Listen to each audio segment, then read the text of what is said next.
What's up, Vibe Tribe? Man, it feels like it's been a while since I was actually live and direct. And we got the great Mario Garza joining tonight. Uh, Basically, my entire strategy this year is kind of shifting where it became apparent sometime around January that it's really important for me to switch to a quality over quantity mentality in life in general, but in particular towards content. And that means not as many Vibrants have been made since the beginning of the year. Although that's going to change. I've got basically a full Wednesday lineup every week in February, which is awesome. That may or may not be the case going forward every week, but suffice to say, we're not going to be doing any, last minute thrown together by the seat of my pants streams anymore. As fun as those may be, they're not really worth it to my peace of mind. And I enjoy more, spending the extra time on research if I don't have something thoroughly prepared. And it's been, I think, really bringing the quality up of the main show Interverse, which I've got some excellent stuff in the shoot ready to come out soon and some really exciting interviews on the horizon. And ultimately, this idea of quality over quantity, it permeates everything about our modern age, the inverse of that, I should say. And the more that I contemplate this idea, the more improvements I'm seeing in my life and in myself, both subtly and in kind of some big steps and jumps that I didn't necessarily even expect. So very excited. And I hit Mario up.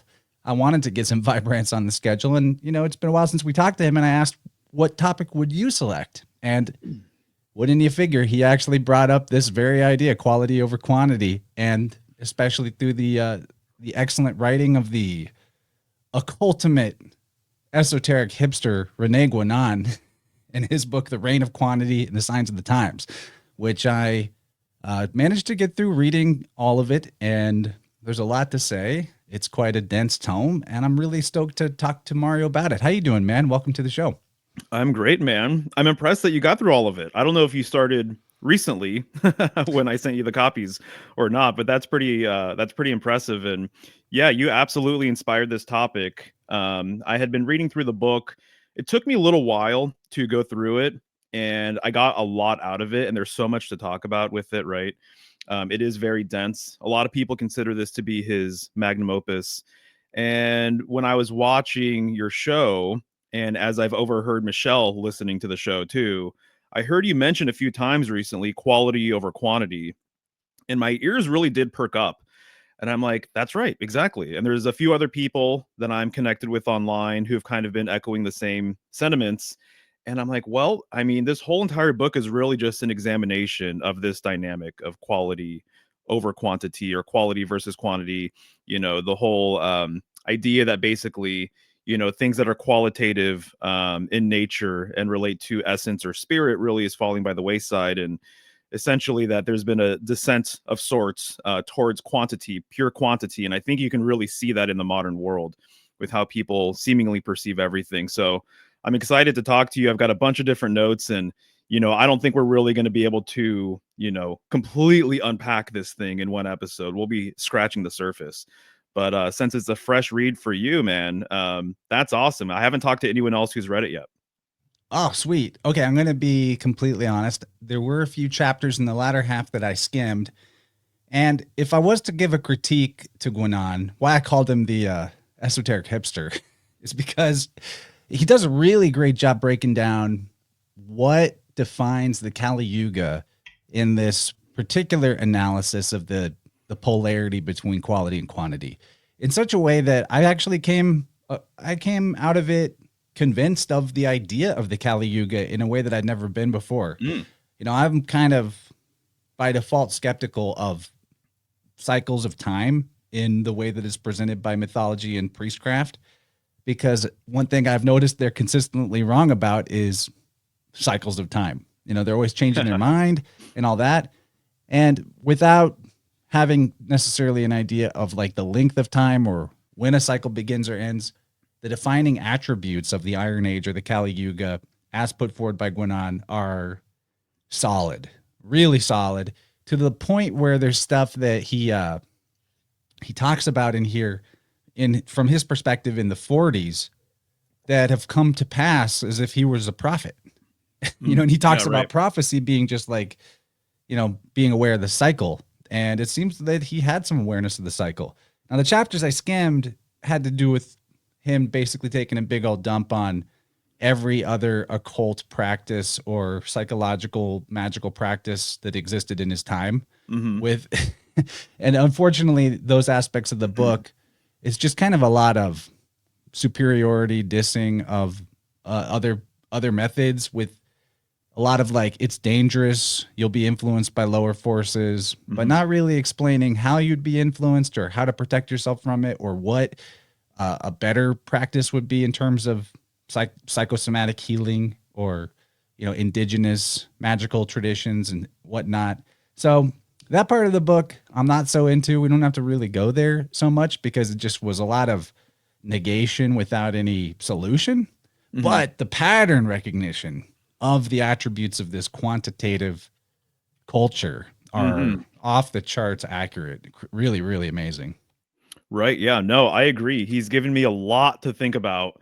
And a few of the chapters, too, I definitely want to specifically get into if we have time. But, I think a great sort of way to kick things off is I sent you a link on Telegram. Not sure if you got it, but there's a PDF there. I put together some slides, and there's a couple of slides that I think really encapsulate sort of what this whole entire conversation is about. And so I'm just thinking about slide 2 and slide 3 whenever you have that ready.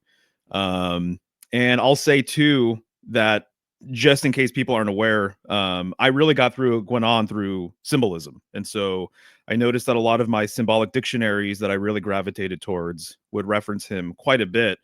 And there's one in particular that I'm thinking of where he's the most quoted author. And so it took me years to finally come around to wanting to read his work. And then once I started, I realized that he really is, basically someone that I look up towards highly. And I think that he knows a lot when it comes to symbolism. And I found that his other works were worth diving into. So I had no idea all of the different things that he really talked about with metaphysics and whatnot. So it's been an interesting journey, and at least right now I have no reason to stop reading his work personally, just because I get so much out of it. And there's always something for me to kind of chew on and all of that. Yeah, I would just wonder where he attained his initiatory wisdom through or whatnot. That's kind of not disclosed by Guinan. I found it also interesting timing to be going through this particular book because on the other side of my research, I've been preparing and have just recorded a show talking about the Hermetic Renaissance of around the same time period that Guinan was contemporary Mm, in Italy. mm, And on like there's a lot of interesting writings out of those guys and a lot that just seems like total word salad and nonsense. On to be honest, someone that looks at this stuff a lot, which is not out of place for alchemical literature in general. But I look at a lot of these hermetic practitioners of his era, and many of their lives are kind of just train wrecks. And mm. I don't know about Guinan's life, so I can't comment on his in particular, but it makes it makes a lot of his criticisms of other occultism seem valid when you compare and contrast people's lives that were doing some of the stuff that he has negative things to say about. Right, right. So maybe just leave it right here with the book cover, right? And so for all intents and purposes, you can view this image here as a wheel, right? And I think the wheel is a really good symbol to sort of unpack and help us discuss this whole entire dynamic. The idea from his perspective is that there was a tradition, which he refers to as the primordial tradition, that preceded all other traditions, and that all traditions since then are basically echoes or remnants of that tradition. And that if you understand the symbolism, you know that it goes back to this earliest tradition, right? And of supreme importance to this early tradition was this idea of a sacred center, principal unity, right? Non-duality, and that everything is expressed from the center returns back to the center, right? So with the wheel, the hub of the wheel would be the center of the wheel. This is where the reconciliation of opposites occurs. This is where non-duality is. The external part of the wheel is related to multiplicity, it's related to division. And so if mankind has gone through something of a fall or of a descent, we're moving further away from this principal unity. We're moving further away from essence or quality. And as that occurs, what ends up happening is that a quantitative sort of reality kind of unfolds, and people start seeing everything quantitatively. And so this makes all the sense in the world. It's like moving away from that sacred center towards, the rim of the wheel, if you will, right? And symbolically, too, he says that the external part of the wheel is more so related to earth, things outside of self, etc. That's how I perceive it. And the inner portion of the wheel, that hub of the wheel, is more so related to heaven. It's the transcendental point of the whole entire system, right? But if you go to the next slide, you'll see that basically I went through the book and I looked at the different ways in which he explains quality versus quantity, right? So, and I'd love to get your feedback on this. And so, quality, right? Essence versus substance, principal unity versus multiplicity on the quantitative side, form versus matter. He refers to quality as being intelligible, quantity as being sensible, quality as being the essential pole versus the substantial pole, quality being related to heaven or the celestial way, and then quantity relating more to earth, materialism, and the infernal way. So this is what he just scanning the book, looking through my highlights and stuff. This is how he juxtaposes these two things, quality versus quantity. And the book The Reign of Quantity and the Signs of the Times, it really is all around you. It's ever since I finished this book, all of the things that I've been perceiving in media and just how people speak and just their perception of everything, it's so amazing how much all of it is completely based in quantity. And so it really has been this has been a very transformative book for me, at least. And I'm still going through this transformation. There's still things that I'm like processing and things like that. But just like what you said with the pattern recognition, I think he's on the money with this. And so he says towards the end of a cycle, the end of a great age, potentially the end of the Kali Yuga, this dark age, that quantitative sort of reasoning and that perception just completely goes through the roof. And what he does say is that towards the end of an age, there is like a quickening that does happen. And he likens it to something that's falling and picks up speed, essentially, right? So if you roll a wheel down a hill, it's going to pick up speed. If you drop something, it's going to pick up speed. That's what he says happens towards the end of a cycle. So this speeding up dynamic definitely seems to be like a real phenomenon. Well, and also another interesting part of the metaphor, I've never heard it described this way before, regarding the squaring of the circle. Mm-hmm. He describes this picking up speed, also basically bending the wheel out of shape until the point that it becomes cubic, and then it reaches a halt. So like the Ouroboros, where the snake is eating its own tail, meaning that the end becomes the beginning rather than going back the other way. This is his way of describing that following the Iron Age is the Golden Age. There's not like a reversal back up the ladder.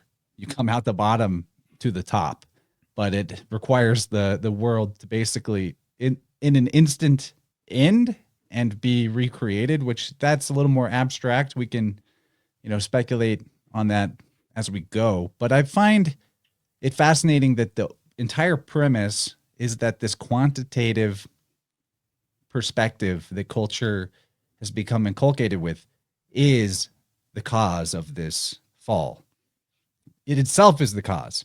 And he also, makes a fair point that this isn't even in itself a bad thing. It's just like a natural rhythm of reality. Mm-hmm. And, there's some inference that we shouldn't necessarily interfere with the process. Right. Or that we can't really interfere with the process, but to not fear it, that it's leading us back to something good. And it makes me think of times where I've heard heard descriptions of the evil elites wanting to bring about the end of the world. And it makes you think, well, if there are leaders in possession of the knowledge of the cycle, and time itself is more of a subjective thing than an objective thing, then maybe there's some rationale behind the hastening of the materialistic program to Mhm. bring about a golden age more quickly. Now, that's not my attempt to justify evil in the world, but it is an interesting point to consider. Right. No, I completely agree with you. I think it's interesting too that he references the golden age, and I think it's what is it, slide number 5, I believe. Or maybe there you go. It is that one. The partisans of progress have a habit of saying that the golden age is not the past, but in the future. And I think that's really interesting. And that's basically his whole entire MO is going back to this primordial tradition and the metaphysics of this primordial tradition, this center, this sacred center, this inner sanctum sort of concept with everything, right? And I just thought it was fascinating that he was writing about this because we're hearing more chatter in the media about a new golden age, right? And that the golden age is to come. But yet, if there's sort of no understanding of a previous golden age and what that really represents, they can kind of just say golden age and whatever. That can mean so many different things because most people don't really have an idea of what the last golden age was about. In my opinion, based on his readings, at least, his perspective is that the center and basically a reverence and working with this concept of a center is what defined the golden age, basically, this primordial principle unity. And so he says that in the dark age it's the center that's lost. I think this is really fascinating too when you consider that people have said that Saturn was the ruler of the last golden age, and Saturn is all about compression and restriction, right? That's how we kind of tend to know it in astrology and things like that. And so when you compress something so much, where are you going to? You're going to the center. So basically there's a lot of polar symbolism with Saturn. And so you can make that case all day long that Saturn has this polar sort of dynamic where you're going towards the middle of things. And so I think that is also very interesting as well when you consider that Aquarius was once ruled by Saturn. And there's all of this talk about the age of Aquarius. And I recently put out a post and I asked people, are we in the age of Aquarius? Are we transitioning? When is it coming? All that kind of stuff. Wildly different answers. But in a way, do you see this that the age of Aquarius is almost kind of an overlay, almost like a code for the golden age, that basically in modern terms, when people refer to the age of Aquarius, they're essentially referring to a golden age. And so again, is it a return to the Saturnian sort of idea, this more polar dynamic? I also have to bring up the fact that Aquarius rules the star card. And in my opinion, it's the star of stars. It's the pole star, right? So is it a return of the polar age? Kind of not unlike what Ganon puts out there. That's I'll just say I am not qualified nor am I convinced that the cycles as described by whether yugas or processional ages are well enough defined to be sensible. But it does seem that people treat the idea of the age of Aquarius or the new age as the oncoming golden age. Absolutely. And there's a really fascinating part of the symbolism of quantity and quantity as it pertains to space and time in Guanan's writing, that time is the compressive force Yes. and space is the expanding force.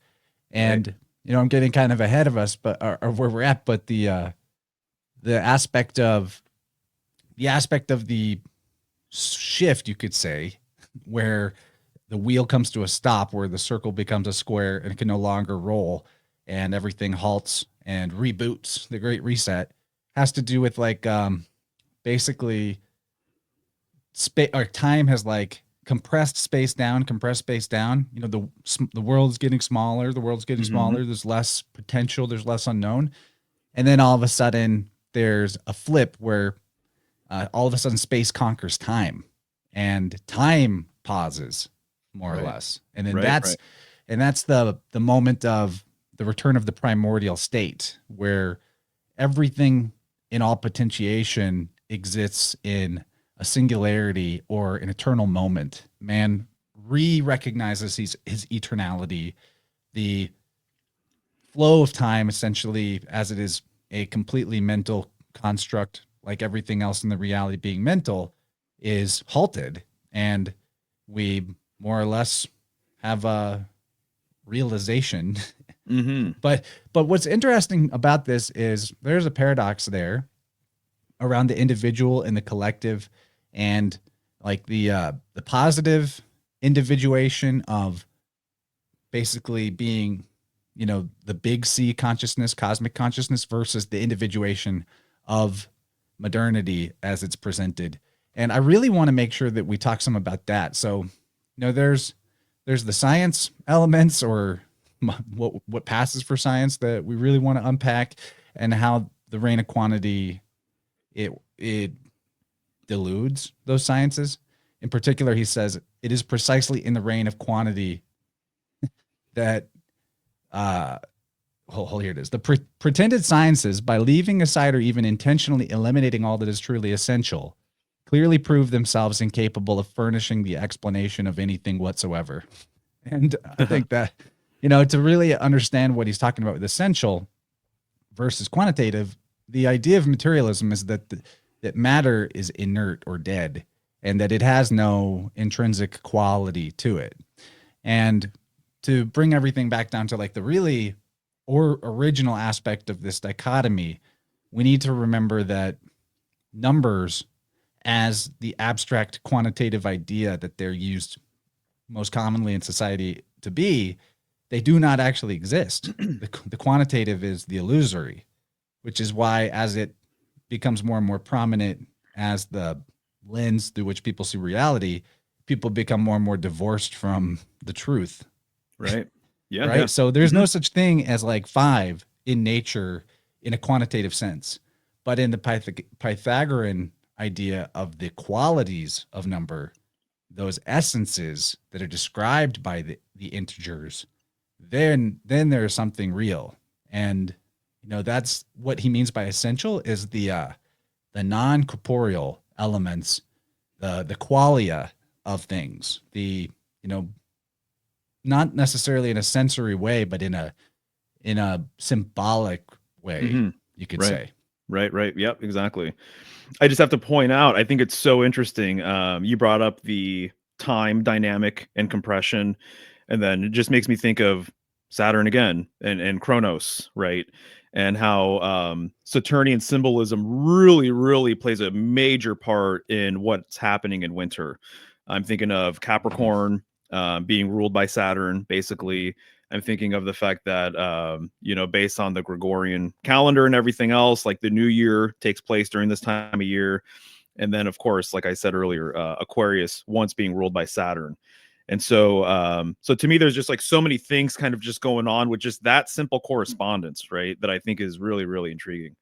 Right. We should also add too that, you brought up the winter symbolism, and in the microcosm, or the macrocosm, you could say the West is the winter aspect because it's the sunset. So it's the going into the nighttime part of the cycle. And in the reign of quantity, and it is then and only then, according to Guénon, that the opinion of the majority can claim to be taken into consideration at all. And so this democratic idea and the tyranny of the crowd and the collectivization of humanity under the guise of a unity actually imposes a uniformity, right, which separates people from their essence. And there's a lot to talk about with this.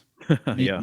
Meaning that even in the word unit, it should be understood that the idea of a unit refers to the essential unity of all things, the oneness in all things. But our usage of the word unit is referring to individuated separate integers. And so people have mistaken in this age, unity has been mistaken, or uniformity has been mistaken for unity, essentially. And we really need to talk about that. So we'll try to get to all these things, but this is, I think, a pretty solid introduction, other than to say that this democratic collectivization, quantitative census obsessed, statistically obsessed, you know, materialist reality, it does seem to originate from the West. And he says that's a very significant correspondence in terms of where we're at in the end of a cycle, that the domination of the West is akin to the setting of the sun, that refers to the end of a cycle. And I think that makes a lot of sense, actually. Yeah, no, exactly right. No, I think that makes a lot of sense too. It's so interesting too. I think of Manifest Destiny and this idea of going westward, and just the fact that people, while supposedly from Europe, came to the Americas to settle it. They settled the East Coast. Eventually, people from the East went further west and everything else, and how the West Coast, literally, of the United States is more progressive than even the East Coast. So it's like the end of the line of the Western world in a lot of ways, right? And so this is where we have San Francisco, the Bay Area, technology, Hollywood, all of these different things, right? It's the Golden State. And so there was all this propaganda essentially encouraging people to continue going westward, continuing this sort of progressive kind of ideology and everything else. Regarding sort of the uniformity, he has a chapter called Uniformity Against Unity, right? And one of the things I took away from the book that I think is really interesting to think about is the role of the artist or the artisan, and how back in the day it was considered to be like kind of your birthright in a way, like what you were destined to do. Were you supposed to be a baker or a farmer or a potter, or like what were you doing in the world? If you did not fulfill sort of that role or that duty, then that was considered to be very chaotic, right? So if you were supposed to be a shaman, if you were supposed to be a healer, if you were supposed to be any number of things, that this is what your sort of life's mission was really truly all about. And the idea of the artist back in the day creating something, we wanted your personality in it. We wanted sort of your character. We wanted your individual sort of nature and your take in your art, whatever it might be, right? And so he says that just over time with industrialization and kind of the mechanized world, that everything has become mass produced, obviously. And as things have become mass produced, the role of the artist has significantly changed. And now everything is very much cookie cutter, right? And so everything is cookie cutter, everything is the same, everything as quantity has taken over everything. Everything is about creating and selling as many units, as many widgets as you possibly can. So with that comes this anonymous sort of thing with all of these products that we have around us, right? In a traditional society, everything in your home, I'm assuming you knew exactly where it came from. There wasn't anything that you put in your body. There wasn't anything that you wore. There wasn't anything in your immediate vicinity that was basically anonymously created, right? You had some sense of where these materials came from. We cannot say that about today's world, by and large, for most people, right? Including myself.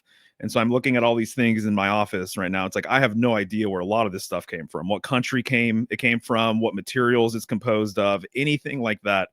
So he really spends a bit of time talking about that. And obviously, too, again, industrialization and making money, which is very quantitative, clearly, is an interesting sort of thing that he unpacks as well with the chapter. He calls it, I think, the degeneration of coinage. And he was saying that. Well, let's pause on the coinage. Go for it. Back to that. I want to keep going on the arts and crafts. Go for it. Yeah, because like we could expand on that greatly. I think it's one of the most significant parts of the whole story. So I'm going to just read a few passages from him about this. He's established throughout the book up to this point that one of the distinctions of the traditional age, of which we have barely even any remnant or echo to speak of, and that what we call antiquity had already forgotten most of what the traditional age would have been about. But one of the aspects of the traditional age was that there was no separation between sacred and profane. And now everything is just pure profane. But the point being that there was a religious significance to every object and every action. And it wasn't something that you thought about. It was just intrinsic. You almost think of it like the the bifurcation of consciousness that's talked about in psychology, that the theory that at one point humanity's inner dialogue or inner monologue was perceived as the voices of gods rather than this egoistic, like individuated self that it's me talking. And so our inspirations potentially in a previous age would have always felt sacred. Our thoughts would have felt like transmissions from on high or from something bigger. Mhm. And this idea of the religiosity in a sacred sense, not in like the modern religious sense of our creations and our work, is so lost on us that, like you said, it's all mass produced. I'm going to read a couple of passages from him that really fulfill this idea.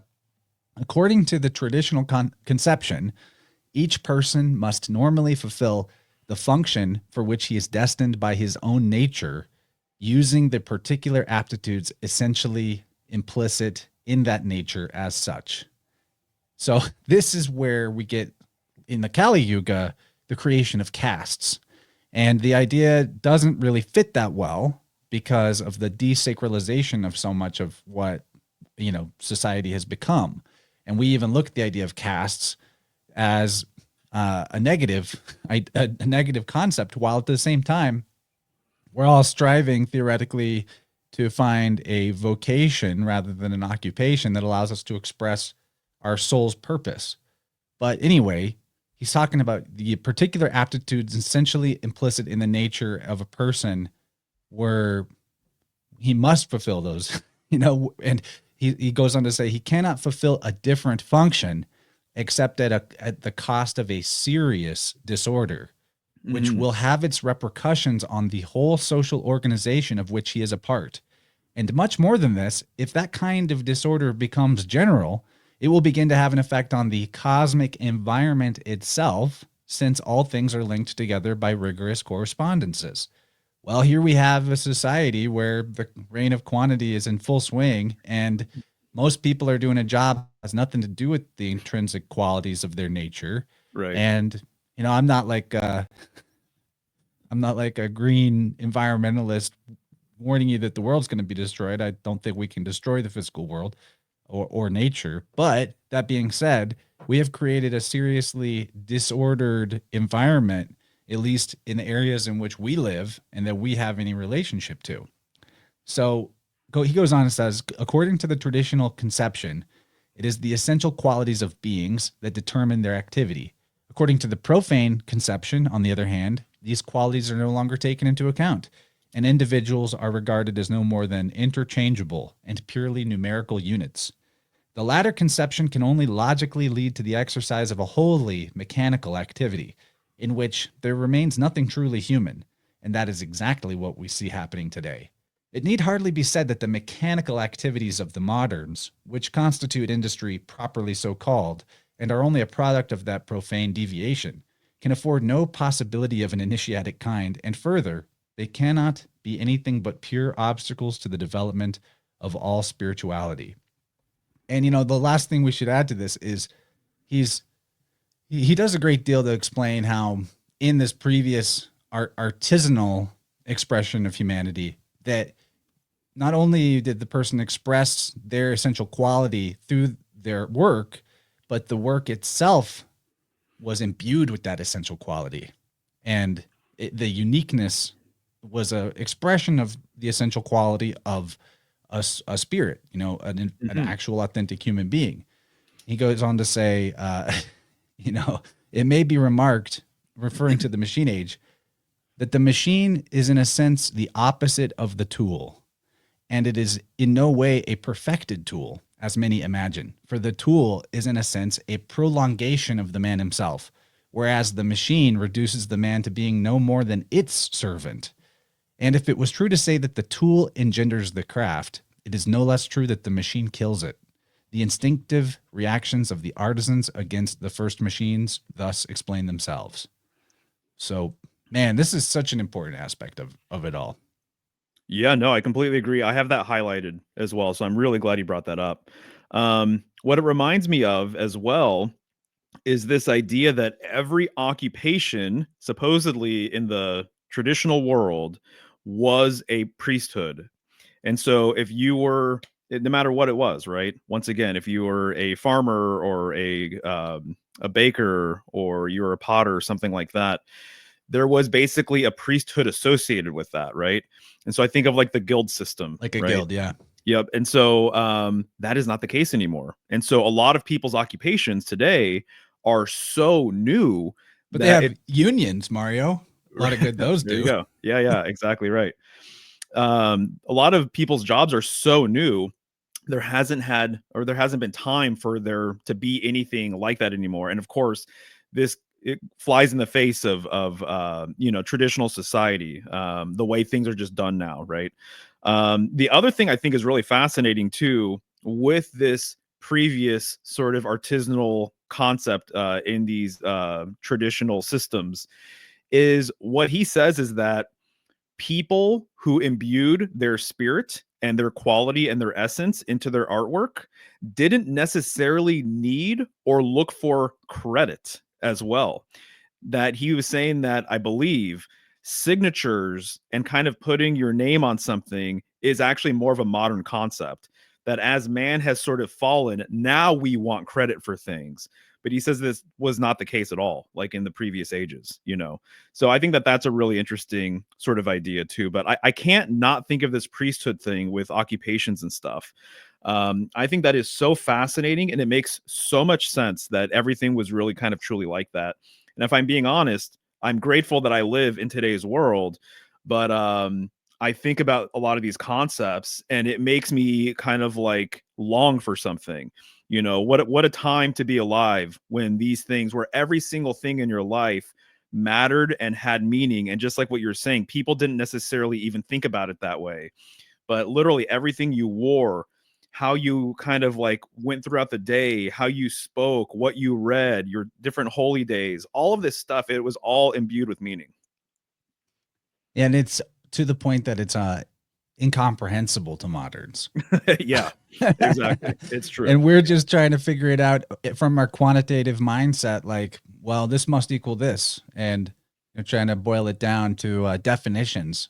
And that's even something that I have found to be a weakness in my approach to symbolism, mythology, and spiritual concepts that I'm trying to rectify, to not just syncretize, but become a centrist and delve into the inherent essential meaning behind things, as much as I try to quantitatively equate like one god to another or one symbol to another, because there's really no value in that. Theosophists did that all day, and that wasn't so useful. I want to talk about this in terms of the individuation aspect of society too, because this is a huge part of the weave that pertains to the society at large, which is going to require some reading, and then we can expand on it. But he says the conclusion is this: quantity will predominate over quality in individuals to the extent that they approach a condition in which they are, so to speak, mere individuals and nothing more, and to the extent that they are thereby more separate one from another. And it must be emphasized that this does not mean that they are more differentiated, for there's also a qualitative differentiation, which is properly speaking the opposite of that quantitative differentiation in which the separation in question consists. This separation turns individuals into so many units and turns their collectivity into quantitative multiplicity. At the limit, these individuals would be no more than something comparable to the imagined atoms of the physicists, deprived of every qualitative determination. And although this limit can never in fact be reached, it lies in the direction which the world is today following. A mere glance at things as they are is enough to make it clear that the aim everywhere is to reduce everything to uniformity, whether it be the human beings themselves or the things among which they live.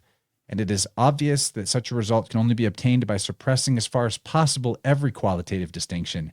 But it is particularly to be noted that some people, through a strange delusion, are all too willing to mistake this uniformization for a unification, whereas it is really exactly the opposite, as must appear evident in the light of the ever more marked accentuation of separativity implied. It must be insisted that quantity can only separate and cannot unite.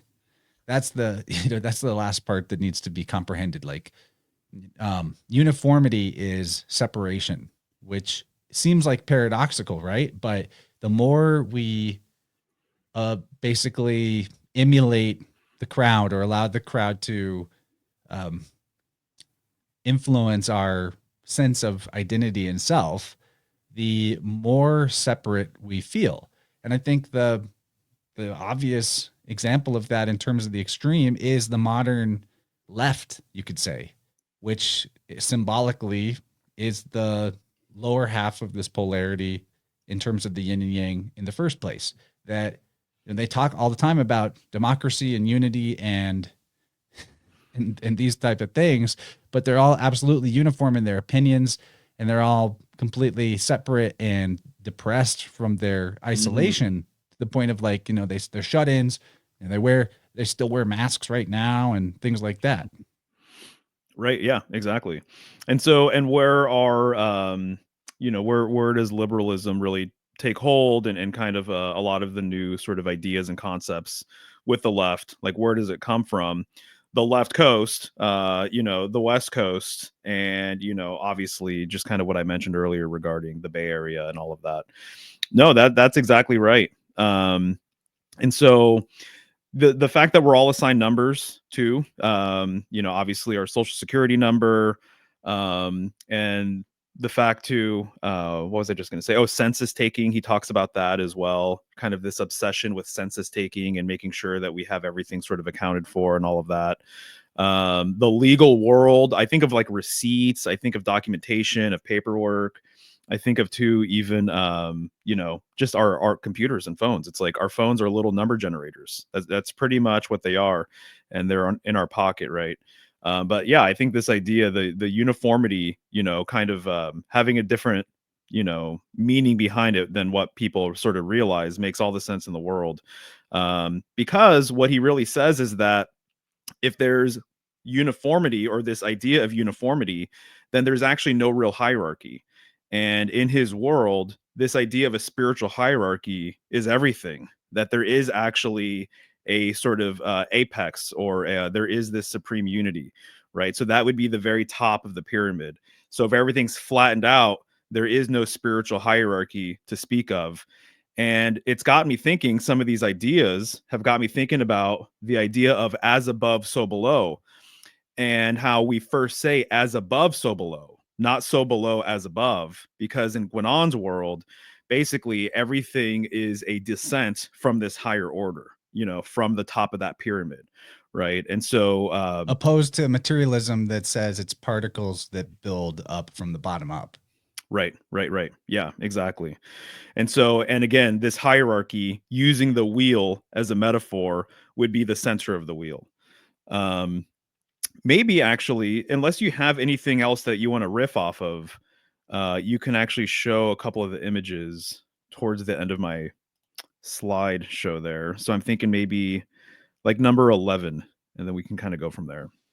Sounds good. Yeah, we'll do this stuff, and we'll circle back around to coinage and Yes, and philosophy and some of the other problems with scientific materialism. But there's so much to say. It will be a miracle to get a decent quantity of it. definitely. I really want to talk about too, just to put a little pin, to circle back around to, he talks about nomadic civilizations versus sedentary civilizations. Yeah, we got to do the Cain and Abel stories. Yeah. Never seen it that way before. Amazing. Yeah, exactly. And actually, it applies here too. The lovers, right? Lovers, ruled by Gemini, arguably the Gemini twins. I mean, there's a lot of overlap with Romulus and Remus and Cain and Abel. But the main thing I want to point out here, and I don't know if we've ever talked about this, but the angel in the middle, right? So you have Adam and Eve here. And so you have these two pillars, not unlike the Gemini twins, right? Not unlike the pillars of Freemasonry or at a synagogue or what have you. But of course, there's always that central pillar. There's always a middle path or a middle way, which is actually more transcendental than this dualistic sort of idea between maybe solar and lunar, or masculine and feminine, black and white, whatever you want to say. The left-hand path versus the right-hand path, or what have you. So I think it's really interesting. I love the way the Rider-Waite portrayed the angel with the basically the sun behind the angel, right? And so it's all of the rays emanating from that sun, right? And this, to me, in my opinion, it actually could be indicative of a, like a central sun sort of concept, right? Um, and so this angel is coming from the central location. That's what the spokes are sort of symbolic of, right? They all go back to the hub of the wheel, basically. So they are coming from a higher plane of existence, which, if you use the wheel metaphor, it's the center of the wheel. And so if you Up is in, out is down. there you go. If you click through maybe a couple more slides, you'll see what I mentioned earlier. One more. Right. So he gets into this as well. I can't remember what book he really got into this, but basically the outer Probably the portion of cross wheel, one. perhaps, yeah. Yeah, I could see that. The outer portion of the wheel being related to Earth, the center of the wheel being heaven, and then the spokes of the wheel symbolically could be related to man as well. And so there's a triune dynamic with the wheel itself. And so the angel or the angle is coming from the center, right? And so it's the center of the wheel that creates these different angles, not unlike a pie chart or whatever, and not unlike a compass that creates angles, right? And is more so related to a circle, which circles and spheres are more so related to heaven, right? I find this fascinating as well because, me, I'm all about the pole star and everything else. And so the center of the wheel of heaven, basically, symbolically, it really relates to this supreme unifying principle that exists in the middle of all things, the point of pivot for all things. And so if you click through just to the next slide, I mean, so, Buddha meditating in the middle of the wheel. Yeah, makes sense.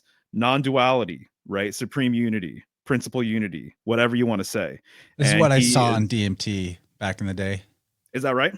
Just a lot more colorful. Right on. I'm not even kidding either. Like this exact shape of and I Wow. wasn't interested in these topics back then. I would have never even known the word Dharma chakra. But I kid you not, this was like something I saw more than once in my 20s on DMT. There you go, man. I mean, I'm inclined to think basically when you are on psychedelics, right, you're opened up and you see the meaning behind things. That's why it's so fun and that's why it's so transformative. You're not seeing things through the mundane, profane kind of modern lens, right? This is actually kind of interesting too, because I have highlighted here to bring up what he mentions about ordinary life and how the concept of just an ordinary, boring kind of life, a dead kind of life that moderns have was like not a thing at all in the golden age. People had a complete just opposite. normal. Normal is synonymous with uniformity. Right. There you go. Exactly right. Yeah. And we're conditioned to think this, right? It's like I remember watching TV and watching these shows, and like all of these people are jaded. They're all jaded. They're all bored. The 90s was like a huge part of that, So you're young and youthful and you have the rest of your life ahead of you. You have all of the potential ahead of you in the world, and you're bored and you're sick of living and nothing's fun or exciting or anything anymore. Well, I can kind of see why that would be the case when you're living in a profane sort of reality, basically, and everything is material and, everything is reduced down to materialism, and the lens that you're kind of taught to see everything through would be scientific materialism. So there's no spiritual quality to anything. There's no meaning behind anything. He also makes some good points about the earth element itself being the representation of this quantitative principle, that it's symbolized by the cube, which is again this like the symbol of this lower pole, and that the the earth is not really meant. It doesn't really mean the physical stuff, but it means like this sensible substantive aspect of side of the coin, you could say. And that's that's an interesting take too, because the elements were the entry point for me to shift my perspective into qualitative thinking rather than quantitative. Right. Because in the modern chemistry, they have appropriated the word element and designated it to refer to a categorization or a census of different natural and artificial materials based on their assumed quantitative differences of particles, subatomic particles, right? Like the Yeah, difference between hydrogen and helium is one proton, neutron, and electron, or two of each. And up the scale, it's just a purely, it's just purely continuous numerical sequence that they're calling elements. And somehow that Right. is, there's like a specific quote he says regarding the folly of materialism, that matter is at once called inert, but they also, he says, modern physicists, in their efforts to reduce quality to quantity, have arrived at a sort of logic of error to the point of confusing the two, and thence to the attribution of quality itself to their matter as such. And they end by assigning all reality to matter, or at least all that they are capable of recognizing as reality. That's what constitutes materialism. To speak of the properties of matter while asserting at the same time that matter is inert is an insoluble contradiction. And he makes some cool distinctions too, even in the etymological origin of this word matter, that there's materia prima and materia secunda. And so the primal materia, the original source material, is more of this qualitative, essential, upper or central or inner polarity, whereas the secunda would be the emanative quality of the substance and sensible nature of matter itself, which is an important distinction because we're just thinking of matter like it's the physical hard stuff. But in our experience of reality, there's really, we're talking about, again, two sides of the same coin. There's really not a separation between the substance and the essence. Right. Exactly. It's both embodied in one. So it's not that we should throw out the sensible or the substantive. We can't. It's an intrinsic part of the reality. But to somehow confuse the two, that the substance is what gives the qualities, is the inversion. It's the qualities that create the substance. And in the same way, even bodies are described that way by Guénon, that you're, and this is the hard problem of consciousness, is perfectly enucleates this issue that they are constantly seeking and striving to answer this question of like, how does the brain and neurochemistry generate consciousness? Well, it's probably just an illusion anyway, and it probably doesn't exist. And this is the problem of their attempt to source the greater from the lesser. Yes. And that's the whole issue. And that's why I always like to say, your mind is not in your body. Your body is in your mind, and then that's like the ultimate unlock of exiting stage left from a normal life and more into the artisanal, spiritual, vocational expression of reality, which I thank God for every day, that my life gets to be the vocational expression of doing what I feel like I'm here to do and what I actually resonate with on a soul level. And that's the most important thing to me about the even mission of this show, is to try to, originally the mission of the show was for me to figure out how to do that while I was juggling my, material existence and the fear of lack, quantitative lack, against trying to create something that mattered to me. And no one could tell me how to do it. No one could tell me how. I would interview artists left and right. But the answer, now that I'm there, is it's a leap of faith. That's why faith and religion, that's why it's a religious act, your creative expression, your vocational expression. That even being brave enough to prioritize that, regardless of any perceived quantitative lack or risk, is a leap of faith that proves the essential aspect of reality, because there is a emergence or an emanation of materia or security or wealth or coinage that comes out of that expression of the primal essence of your of your being. And it's not something that you can necessarily draw a line to how it works. It's like you need something and it just shows up. But and you can't, and it's not this consistent clock in, clock out, guaranteed this amount of money every week type of reality. It's just not, but it's a leap of faith. But I hope Right. somebody out there that needs to hear that is hearing that and can make the leap, because ultimately that's how you can get yourself out of the Kali Yuga. As much as it is evident that this pattern is overlaid to the majority of humanity in a collective sense, there is no reason why it has to be the Kali Yuga for you. It's just not how it is. Like you can de-invert this, you can revert this back to the proper, polarization or prioritization at any point. And it's like, it's fast too. It's really fast, but it's a leap of faith. That's right, man. Yeah, no, I completely agree with you, and well put, dude. That was a great stream of thought right there with everything.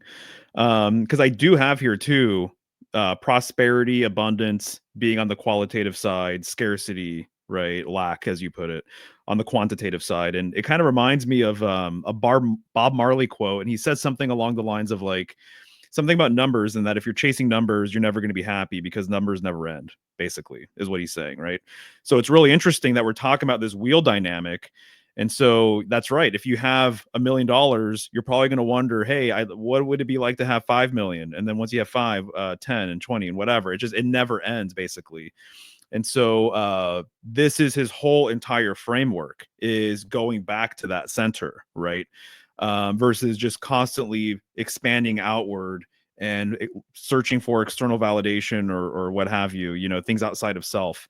That's like an endless sort of pursuit. I understand why people do that, though, right? I think a lot of times searching outside of self is just symbolic of sort of a yearning for an internal search. And actually, it's interesting too, just this sort of faith dynamic. There's a lot of different religious sort of like lifestyles that promote this whole idea. And right now, I'm thinking about Indian culture, as I kind of do. But right now is the Kumbh Mela. And the Kumbh Mela is the biggest celebration in the world. And so every 12 years, they have a Mahakumbh, which is like the big, big, big Kumbh Mela. And this is the year that they're having. It's literally happening right now. The greatest, largest gathering on earth is happening right now in India. And a lot of people come from these hermetic sort of lifestyles where they're living in isolation. They literally might be living in a cave or living in a jungle or living in the foothills or whatever. And this is the one time. It happens every 3 or 4 years, but the big one happens every 12 years. This is when they come together and they have an open exchange of information. This is where a lot of people find their guru. It's interesting that it's happening during Aquarius season as well, because Aquarius is Kumbh. And it's a very Aquarian festival. And so it's called the Celebration of the Pot, which is interesting because an empty pot, what I've read in my resources, an empty pot or an empty bowl symbolically represents poverty. And so you want your cup to be full, right? If you see a homeless person on the street, they're probably going to have a vessel, if they're begging. And so that empty vessel is symbolic of having faith that the universe is going to provide, in a way. And there are some sects in India where you're literally not allowed to have more than, I think, like a loincloth, a pot, and like a walking stick or something. And that basically this is their faith that they're going to get by if they just kind of commit to their spiritual, aspirations, basically. And if they just be and exist. But they do have a system over there where they really support people who do that, right? And so you can live that kind of lifestyle. And just like what you said, if you have faith, it's like the universe rewards that kind of courage and will manipulate things, in your favor, if this is your true authenticity to sort of live out, right? I think. And so anyways, just to add on to kind of what you're saying there regarding the faith dynamic and that you can make it happen. People have been doing it forever. So you can do it too, for sure. And in the East, it's more commonly done in a sort of nomadic way. He talks about too how like the East, as much as it's adopted Western materialism, it's not really as pervasive as it is in the West, with maybe some differences now compared to back in Guanan's day. But this whole thing kind of makes me less concerned about the rise to power of China, for example, although they're very westernized and collectivized in a sense. But it's just this whole degradation of our civilization because of the materialist ideal is like, that's the it ends itself. Like it's its own end, and nothing could stop you from having a good life despite it. But I want to give a little bit of the math gravy about this to help comprehend how the quantitative thinking is influencing the sciences and why it's so erroneous. So first of all, there's this idea of number, and the pure idea of number or quantity is whole number. And what that means is the sequence of whole numbers is what's called a discontinuous series, meaning that 1 is separate from 2 is separate from 3, even though there's theoretically an extension that is infinite or indefinite, I should say. And we did a whole stream about problems with the word infinite as it's used, and it was from a Guanan book. That was a while back. But there's an indefinite extension between each discontinuous number in the series, right? But when we talk about quantity, we usually refer to it in the pure idea of a discontinuous series of whole numbers. Now, Guanan says that all the extensions that have been applied to this idea and that have given rise to the notions of fractional numbers and incommensurable numbers, imaginary numbers, negative numbers, etc., there are real alterations and only in fact represent the efforts that have been made so far to reduce as far as possible the intervals in the numerical discontinuity as to lessen the imperfection inherent in the application of number to continuous magnitudes. So to decipher that a little bit, he's saying that all this crazy mathematics that have gotten further and further complicated are like sort of a flailing about of the simulators or the ones that create reality simulations through the abstractions of algebra to try to explain it or to demonstrate that reality is somehow emergent from these numbers, like a computer simulation. And the further they go into it, the further into simulacra their reality becomes. I mean, most of what passes for astrophysics are some computer simulations that are plugged in numbers of different, formulas of various supposed universal laws and constants. And then when those things spit out some kind of simulation that approximates what they think they've observed in the heavens, they're like, aha, we've discovered something, but all they did was put numbers into a computer. Right. And so we got to understand that the quantitative discontinuous series of number are like the application of that to reality as like a ground up interpretation of how things manifest and are formed is the origin of this atomistic concept and everything that spirals out of it, from viruses to, nuclear physics. And go see my conversations with the PhD Stephen Young about, why he left behind nuclear physics and picked up alchemy. But essentially, in one, this discontinuous aspect of pure number introduces its discontinuity into the materialist notion of matter by way of constantly cutting it up into smaller and smaller particles that is essentially never ending. Whereas Guanan says the very fact that this is contradictory to the very fact that the material from which bodies are formed cannot in any case be conceived otherwise than as extended. So meaning that just like there's technically an infinite or an indefinite stretch of potential divisions or continuity between what we call numbers, or say applying number to space, that between, this is part of Zeno's paradoxes, right? This was his way of trying to throw out this atomism and quantitative, onset of the Kali Yuga way back in the day. And everyone was just like, this guy's crazy. but essentially that he would say that, you could never, Achilles could never catch a tortoise that he was chasing, because first he would have to, it's 9 feet, or if it's 10 feet away, and first you'd have to run 5 feet to catch it, and then half the distance, and then you'd have to run 2.5 feet, and then, dividing it, and basically like creating further and further fractional intervals that would never end, as an endless series of fractional divisions. And that's essentially what atomism and particle physics and the quantum realm is all about. I mean, quantum is even just a reference to quantity, right? Right. So the point is, though your body and everything in this universe is continuous and it's indefinite, and these abstractions of quantitative application are not the reality. They're just a manner of describing. And this is hopefully, not too heady and making sense, but this statement sums it up really nicely from Guénon.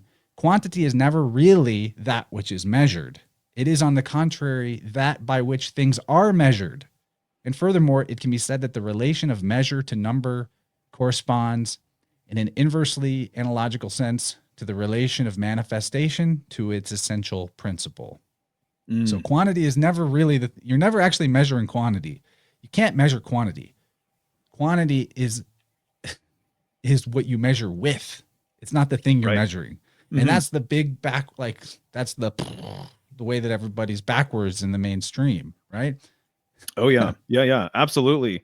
I love that you brought up quantum being related to quantity. I hadn't even thought about that, to be honest with you. I don't know if but no, he was aware of those shenanigans, I'm sure.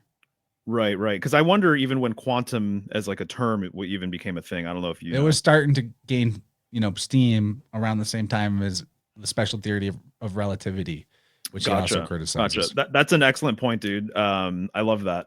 And so, one of the things too, there's so many different ways of explaining what's going on here. And one of the ways, as you were talking, that kind of came to mind is literally how people are more cerebral and mental and less heart-based in the modern world as well. That's another like proper analogy there. And so a lot of people over intellectualize everything. A lot of people, they're suppressing their emotions. They think they can outthink everything. They think they can kind of problem solve their way through life without actually feeling the flow of emotions. And so, like in the tarot, the mind corresponds with the sword. And so the sword, what does the sword do? It divides, right? It cuts, it severs. And so this is what being analytical is all about. You're seeing the differences between things. You're not seeing the similarities between things. And so I even say that the four basic elements have a correspondence with the four basic mathematical functions. And I put it that division is related to air, which is related to swords, right? Our hearts like to synthesize. Our hearts like to see the similarities over differences. It's not unlike the chalice, or it's not unlike the cup that brings things together, right? And so to me, the quantity sort of perspective lines up with the over mentalization that kind of plagues everybody today, basically, right? And so I'm sure a lot about that with people with tuning sessions and things like that, I'm assuming, right? Yeah, absolutely. Right. Absolutely. I mean, well, the over mentalization thing is basically like the heart is feeling, and it's the center, and the mind is more like it's actually the exact same metaphor as mistaking quantity for essence. That the mind is not the thing being measured, so to speak. It's the thing you measure with.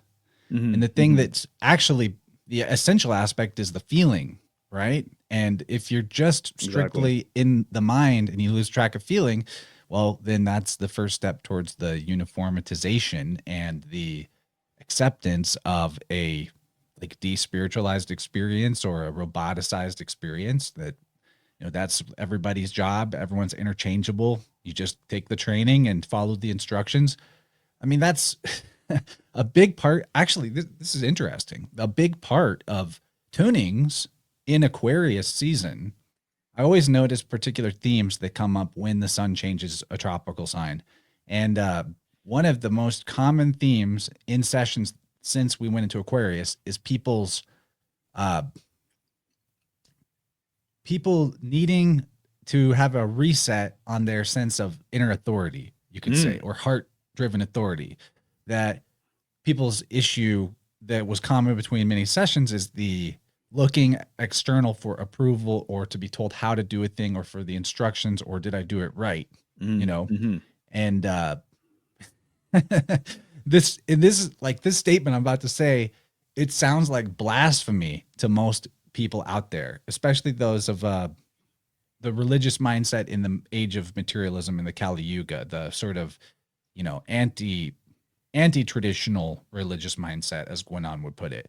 But what I essentially try to get them to a place where they can internalize the rectified belief about self that my way of doing things is the right way. And you hear that, or people say that the first time they try to say it out loud, like, I can't say that. That's no, that. But the reason being because they're afraid of like, well, that's a power trip, or that's egotistical, or that's immoral to think my way is the right way. That's moral relativism. And I'm like, no. If you are in tune with your true self, well, your true self is good. Your intrinsic self is good. And if you have trust that yourself is good and you have the connection to your heart and your God-given conscience, then there's no reason why the statement my way is the right way would have anything immoral or wrong about it. And that's an important aspect of getting out of the normal life uniformity is, and out of the need for instruction manuals and training videos. Right. I mean, I had to learn this in tuning too, but like there's particularly in energy healing type of practices or any kind of like spiritual practices that you're going to start doing for yourself, is there's a point where you got to get comfortable with making it up as you go. Not in a sense that it's inauthentic, but that's what makes it authentic. Like being connected to essence or source. Well, what's the nature of the essence of source? Is the creative power, the generative power. So the feeling of making it up as you go is actually you being in resonance with your essential quality. And that is so important. Dude, absolutely. This relates to the mental and heart-based sort of dynamic with things. The heart being sort of the symbolic seat of your spiritual impulse, and the heart being related to that, and the mysteries. It's called the mysteries for a reason, so you have to embrace the mystery of things. And so if you don't, I think you're going to have a lot tougher road ahead of you, basically. And so this is what scientific materialism promises people, modern people, is that they've got all the answers. They've shed light on everything. There's no more questions. Everything's figured out. There's an authoritative figure for everything, any subject, there's an expert that you can rely upon. So just rely on the experts, right? Of course, because they've done the work and they've gone to school and everything else. There you go. Yeah. Peter Shaw, mystery, my story. That's right. Yep. Yeah, 100%. So I think that is really well put as well. So real quick, the coinage dynamic. He has this chapter, the degeneration of coinage. And that's one of the reasons why I love what he brings to the table. There's so many little things I've just never heard of before that really get me thinking about things. Kind of related to this, he has an article. It's not in any of his books. He wrote prolifically. There's a bunch of articles that you won't find in print, but I read it, and he talks about gold. And he talks about how gold was so sacred in the primordial tradition in the ancient world that to think that you can own it was completely nonsense. That this was basically that if you owned it, you're robbing other people of a thing that belongs to everybody, basically. That this was like an inverse sort of logic back then, that you can actually hoard or own a piece of gold. And as man continued to fall, obviously that really changed. And so now people hoard gold and all this other stuff. Similarly, kind of related, in this chapter of the degeneration of coinage, he says that coins were sacred totems, that they started off as sacred totems, that the value was spiritual, basically, right? With the iconography and the symbolism that was actually on the coin. And as man continued to fall, that now the value is only based on purchasing power, which is totally what the world has kind of, you know, been distilled down to. Everything is about purchasing power. Everything can be bought, you know, or people think that, right? And so literally the elements in your body, you've probably seen that breakdown, right? How much all of the elements in your body are worth, how much your organs are worth, everything, right? So the person who's only thinking in quantitative purchasing power terms, that's how they walk through life, and that's how they see everything. So they see relationships as something to be bought and sold and everything else, right? So I just thought that was fascinating. This idea of the coin once even having a completely different symbolic representation than how people see it today. Also, the word coin is cognate with Cohen, which is a word for a priest, and or king or ken. So it's about gnosis. I ken a thing, I know it, and it's about, and that word relates to the kingship. And Dylan and I look at old coins all the time in our Inner World series because they are one of the more consistently useful artifacts that pair together imagery symbolism with words. And also they demonstrate, in my opinion, the as Guanan calls it, the solidification of history, that as this descent into materialism or the solidification of the world progresses, that even what we're able to see of history, even through artifacts, it changes and reduces. And you know, there's like side weave, but if you've ever heard of psychic archaeology, it's a really interesting concept that people find what they expect to find when they go out on a dig. My dad, being a professional treasure hunter, yeah, he's he digs up coins and stuff all the time. Not as old as like old Roman stuff, but because we're here in the States. But he has a psychic sense about him of where to go, and he does this through. He doesn't know it's psychic, I'm sure. He's not really on this level headiness wise, but the way that he goes out to find artifacts, and he's particularly into Civil War artifacts, is he looks for, he goes to places where maybe there's some historiographical account of a battle or troop movements. And then he puts himself in the shoes of being a soldier in the Civil War and feels it out. Like, where would I want to go if I was around here? So like, where is there some nice shade? Where is there nice water by shade? Where's like a good vantage point or whatever? And he feels it out, and then he finds stuff, and he finds the type of things he's looking for too. I think that there's a psychic aspect to that, but with the coinage, to return to that weave, the typical interpretation by modern academics in terms of these coins that have gods and religious symbolism and the names of gods on the coins is that they will then say that that was the king of the era that came out of, right? You know, and there's so much potential in our misunderstanding of history to the possibility most of it is wrong, and that the ideas of various rulers and kings, as we've been given in the story of the ancient world, are more of a mythology extension of astrotheology than they are a legitimate record of physical events. I think the coins are a good example of that, because we see these coins and supposedly it was, you know, this one's Queen Berenike of Egypt, when in fact she, in both her biography and the symbolism on the coinage, represents every single possible quality of Virgo that you could imagine in the Queen of Heaven. Right. But, you know, no, that was a real person, you know, and all these kings have names that completely resonate to solar or planetary qualities, but they're real people. Yeah, no, exactly right. I mean, one of the sort of side notes that I have here, just another interesting example of going to school and learning about the planets. But what part about the planets are you learning about? All of the material, supposed scientific aspects about the planets, right? What they're composed of elementally, how far they are away from Earth, what their orbits are like, blah, blah, blah. But you never, ever get around, at least I didn't get around in my education, to the meaning behind these planets, which was of supreme importance in the ancient world, right? Laughed at now. Laughed at. You'd be laughed at for bringing that up. Exactly. Nor did they really ever, like, I remember a high school mythology class and nobody ever really went further than the planets had the same names as the gods. And that was it. Right. You know? Yeah, exactly right. But on the subject of coinage and the debasement of the currency, one of the things to consider is that in ancient world, the the value of currency was based on the quality of the metal.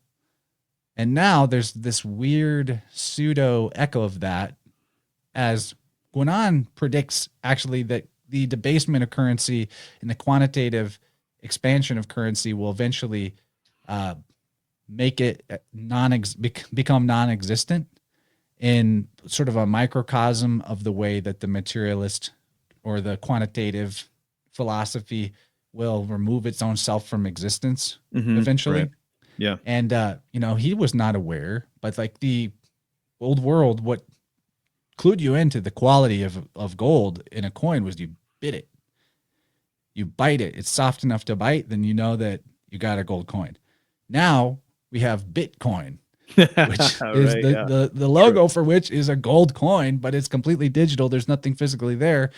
And not only are we moving towards a purely digital, aka quantitative, nothing but numbers in an abstract realm of non-physicality, but also there's all these whispers and assumptions of a future universal basic income, which is essentially not a debasement of currency as much as a nullification of the original purpose of currency. Right. But at the very least, there's nothing left in the qualitative essence of currency whatsoever.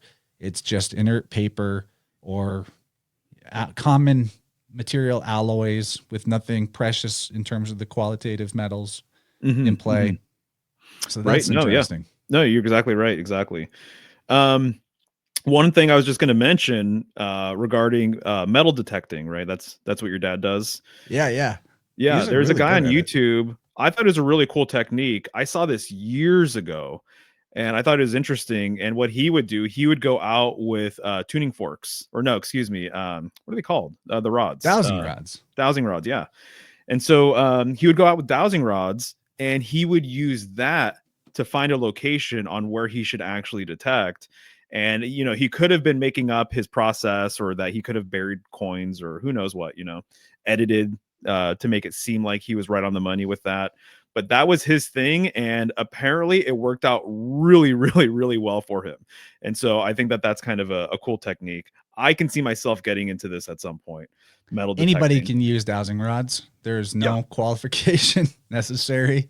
Right. I use them all the time. I use them in my tuning practice. They're really helpful. I mean, they essentially let you measure qualities of your own distinction. And that's super fascinating. Like, I'm doing remote healings, and I measure whether or not I need to look into one particular area of someone's energy field or not. I essentially, like, before the session starts, go through from top to bottom in the distinction of chakras and front, back, left, right. And I ask the rods at each of these quadrants, and whether if they open, then that indicates to me that that's a clear area we don't need to look into. If they don't open, then there's potential there. If they go inverted, then that's like a trouble spot. And they are never wrong. And using that process, a lot of tuners will use pendulums for a similar purpose. But I feel like I get a better sort of trinary response out of yes, no, mega yes. If they invert. It speeds up the process of I don't have to explore and waste time. I can target straight to the areas that are asking for help, and they're never wrong. So it's really helpful. But that was what got me into dowsing rods, was somebody at a metaphysical fair was using it to measure the where somebody's arc field began. And then they showed me that you could do it at each chakra level. And I was like, what? And this was before I became a tuner, but I remembered that. But okay, I want to, there's a couple other things I want to get into regarding the quantity and quality of space and time. And then to talk about the Cain and Abel stuff, because cool. If there's anything else I want to make sure we get in, I think that's super relevant. So one of the elements of materialism is that they treat space as if there was such a thing as a empty vacuum with no quality to it whatsoever. Right. I mean, that's pretty much the definition of space, is like, it's a big void, emptiness. Now, Guanan says if space were purely quantitative, it would have to be entirely homogeneous, and its parts would have to be indistinguishable one from another by any characteristic other than respective sizes. This would amount to conceiving it as no more than a container without content, aka a void. Now, this isn't like, not to quote him exactly, but what I got out of what I inferred out of how this chapter progressed was that we consider, say, okay, how would you indicate a spatial measurement or a direction, right? You'd say it is a mile to the west or to the east or to the north, right? Right. So if you were just to say something is a mile away, there's that quantitative distinction gives absolutely no information, right? So just intrinsically, when we apply quantity to space, there's a requirement of quality to be attached to that for there to be any information carried at all. And so that immediately engenders the notion that the directionality of space itself has intrinsic quality, because otherwise it would have no distinctive capacity. So immediately there's no emptiness in that sense, because that direction, even if there's nothing physically solid between you and that direction, there's still the quality of the direction itself. So that is not emptiness. There's an essential somethingness about it, regardless of a perception of a void in that direction. I think that's important. Right. Does this relate to, by chance, or at least what it makes me think of is just the fact of what up and down represents just inherently across the board? I'm pretty sure Guanan has written about this as well. This universal up and universal down that all of humanity has, and that if you don't adhere to this dynamic, there's a lot of symbolism that is going to be completely lost to you, basically, because this was a concrete sort of dynamic. Up, unification, heaven, ascension; down, earth, dissension, materialization, etc. So up and down, just even by itself, just conceptually, has all of these different things sort of associated with it. Right. And you could consider maybe the self-evident aspect of that symbolism being that when you are energized and coherent and powerful and strong, you are upright. Yeah, right. When you're depleted or deceased, you are on the ground, you are low, or in the ground. Or when you're sleeping, you become horizontal. I mean, just in the very nature of our bipedal locomotion, right, versus our horizontal, like sometimes we say when it's time to sleep, like, I need to get horizontal. yeah. So that's and understanding that as well, that in the breadth of symbolism and the way we can equate these ideas across a micro macro spectrum, that we get horizontal to recuperate, gives you a clue as to the reason cosmically for this descent into material solidity. That it's actually a recuperation phase, and it's not intrinsically wrong or evil or to be feared. It's like, on the other side of this, we wake up, it's a new day, and we're full of vigor, life, and essence. I love it, man. That's great. I love that point. That's excellent. This just basic sort of idea reminds me of, I believe it's the Nine of Swords. Some of us are just early risers. I'm a morning person. I think we're already awake. No, wake up before other people. That's beautiful, dude. But Nine of Swords. So there's 9 swords horizontally above this woman who is in bed. The bed is horizontal, as you're saying. That's how you get rest. But she is upright, and she is basically not resting because something is bothering her, right? There's something that she just has gone through that's keeping her up at night. So she's unable to rest. So I think it's interesting. All of the swords are horizontal. The bed is horizontal, and she's actually in bed, but she is vertical. So she's not experiencing that rest, pretty much. But yeah, I love what you just said there, man. That's great. So in the same way, the quality of space is also indicated through shape, because it would be manifestly absurd in Guanan's terminology to say that a square and a triangle that had an equivalent not the area, not volume, but equivalent area in terms of how much space they take up, Hmm. were actually the same thing. A triangle is not a square. And this is Right. the essence of the idea of elements, or the the platonic solids as they relate to elements. That there are, even though geometrically the only distinction we're making is in the shape of this space that has a quantitative equivalency, it is not the same. It has a different quality. Hmm. And that should be also self evident to the point that space itself has to have an essential quality based on what's in the space, Hmm. Hmm. like the Right. shape of the space or the container. It's not just a container empty of contents. And, for sake of brevity, he essentially gives this same type of determination to time, that different periods of time are qualitatively different based on the events that unfold within them, just like the container of or the parts of space are different by the bodies they contain. Yeah. So it is in no way, in his terms, justifiable to regard as being really equivalent durations of time that are quantitatively equal when they're filled with totally different sequences of events. Now, this is where you really start to separate from the normal life uniformity. And I've only ever had glimpses of it before myself, like moments of it. But this is like, believe it or not, I have had experiences where time not only expanded or contracted, but actually paused. I have exited time before. I don't know how. It had to do with the experience of love. That's all I know. It was related to the experience of love. And one of the times there was, LSD involved. But essentially, there have been a couple of experiences in my past where, as long as I wanted to be in a particular moment, that moment eternally persisted. And it was kind of like, the best way to describe it was that the environment around me was almost like in a loop, where but it wasn't looping in the way that you would experience like a video that just was on repeat and started over.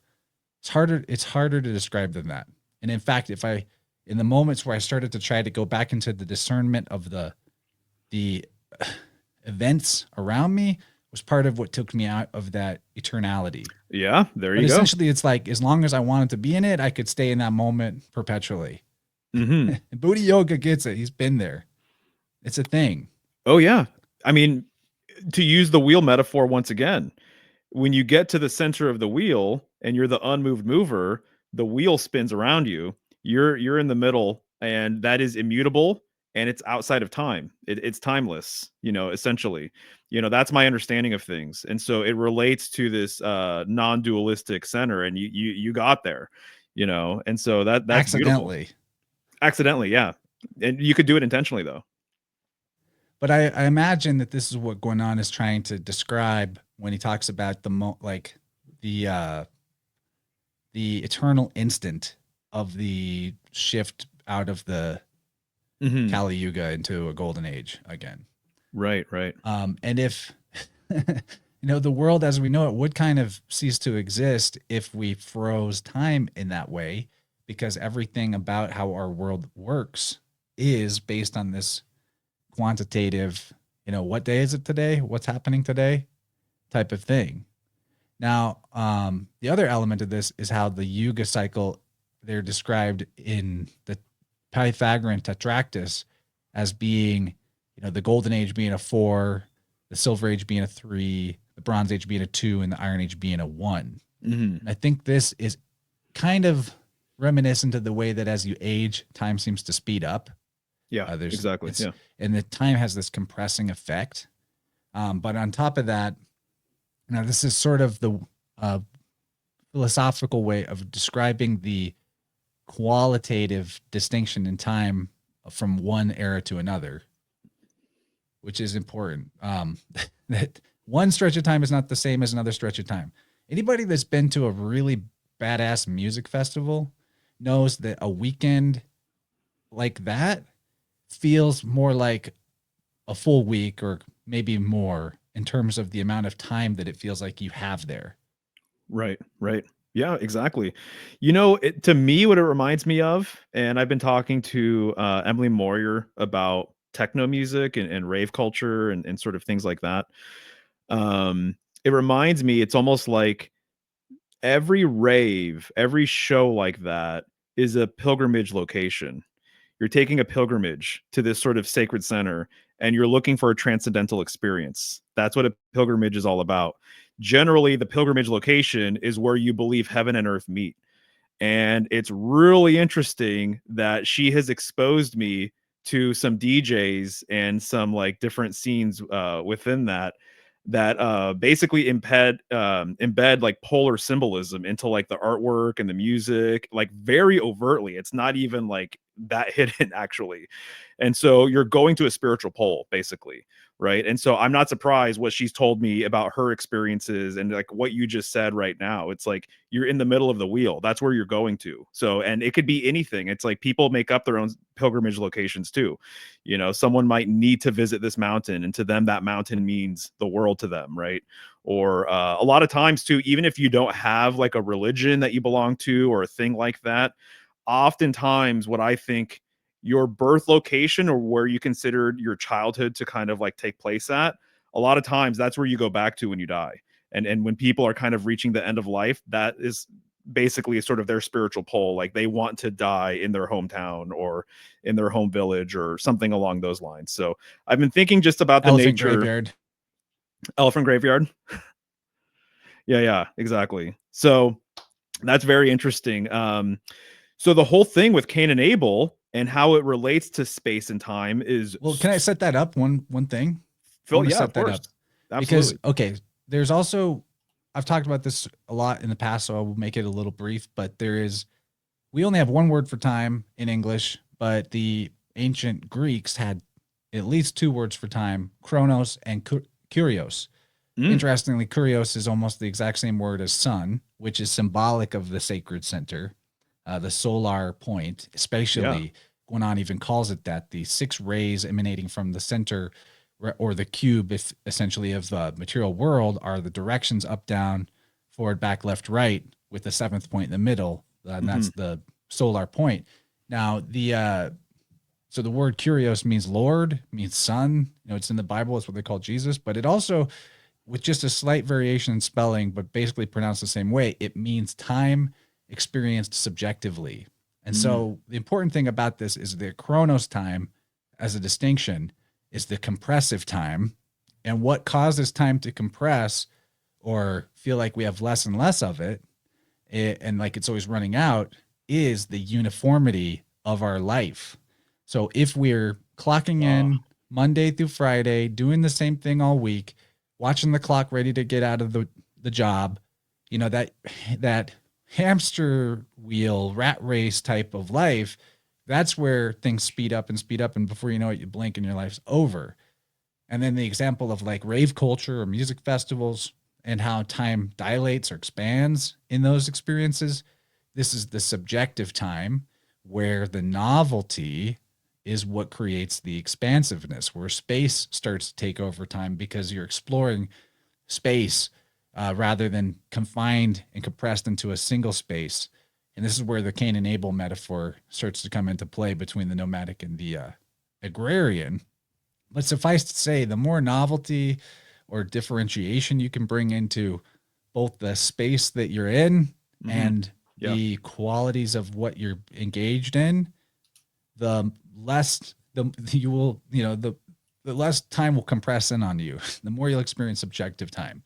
And this subjective time is measured by the evolution or the growth of your soul, whereas the chronos time is measured by the uniformity and the stasis of your soul. Like there's nothing Mm, changing, you're not doing anything. So, you know, which one you want to be your master, right. and that's super important, I think, for life. Yeah, no, that's spot on. Excellent intro to what we're about to talk about. Um, I'm glad you mentioned that. So what he talks about, he has a whole chapter called Cain and Abel, and he talks about the differences between sedentary cultures, agrarian cultures, and nomadic cultures. and how they view space and time and how it's different, and even like the types of art that they favor and everything else. And so he says that the story of Cain and Abel is basically the story between these different types of civilizations. And I would say that by extension, this is pretty obvious when you look at it, but Romulus and Remus are basically the same exact storyline, pretty much. And so Cain would be symbolic of the agrarian, sedentary, stationary culture that hunkers down, stays put. The artwork that they tend to favor, he refers to as the plastic arts. He says like agriculture, or excuse me, obviously agriculture, but architecture, and then also the visual arts. So he was saying that sedentary peoples favor art that expands over space. So like symbols, right? And visuals and paintings and things like that, right? Which I think is really interesting because in contrast to that, he also says that nomadic peoples, they tend to favor, because they're always moving, they tend to favor art that unfolds over time, right? So like music and poetry. Keep it going. I'll be back in just a sec, but you keep on No worries. expanding on this, Spirit Bag. Yeah. And so he was saying that basically they favor artwork that unfolds over time, which I think this is really interesting too, because he was saying that it wasn't uncommon for nomadic peoples to be basically anti-symbolic, and that it was almost like against their cultural standard to favor symbolism. It became idolatry, right? That makes sense, especially when you consider like Middle Eastern nomadic peoples and the idea of like, not being able to draw Muhammad and not being able to draw like literally the human form, that was considered to be something that was undesirable, right? And so when Cain kills Abel, it's symbolic of the stationary, sedentary, agrarian culture, basically killing the nomadic lifestyle. And so this makes a lot of sense. I just watched a documentary with this guy who is a nomadic person, and he was completely heartbroken how many towns, this was like in Mongolia or something, how many towns had prevented him from doing his yearly migration. Basically, his whole entire thing was following the swans. So that was his totem animal. Him and his people, they follow the swans, the migration of the swans. And so he was just saying that to do what his family has done for generations is becoming harder and harder and harder and harder, because now there's borders, now there's taxes, now there's all of these different things that are impeding his ability to travel. So to stop a nomadic person from traveling is basically like putting them in prison. And to displace a sedentary peoples is kind of like a symbolic sort of equivalent, basically. It's the worst thing you could possibly do to people. What I found to be really interesting too is he says that nomadic peoples, if they are basically not balanced and grounded and centered, and they're not basically doing that kind of work, that what they do is everything they touch dissolves. That's the word he used. It dissolves. So it's almost like the touch of death. And so there are nomadic peoples that are known for that. They basically become very parasitic. And so no matter where they go, they end up turning everything, they end up subverting everything, and they end up inverting everything. There's a particular tribe I'm thinking about. Maybe you can piece things together. And then he said that Are their hats big or small? Very good question. And so he was saying that when sedentary peoples, when they are unbalanced and they aren't centered, that basically they fall into aimless materialism, which I'm like, wow, that is so fascinating. That spoke to me quite a bit, with us having grown up in a sedentary agrarian sort of culture. So those are a few things off the top of my head that I thought were really interesting, I think the interface with Romulus and Remus is interesting as well. So when they built the first wall in Rome, my understanding is Romulus lifted every brick physically, and he just did it through manual labor. And Remus actually, in some instances, played like a flute or played an instrument and actually levitated the bricks into place, right? So kind of the musical quality of nomadic peoples. And then I guess Cain is kind of credited for establishing the first town. Romulus established Rome with that first wall. So hunkering down and staying put versus being nomadic, very, very different ways of living life, and very different ways of using space and time, basically. Yeah.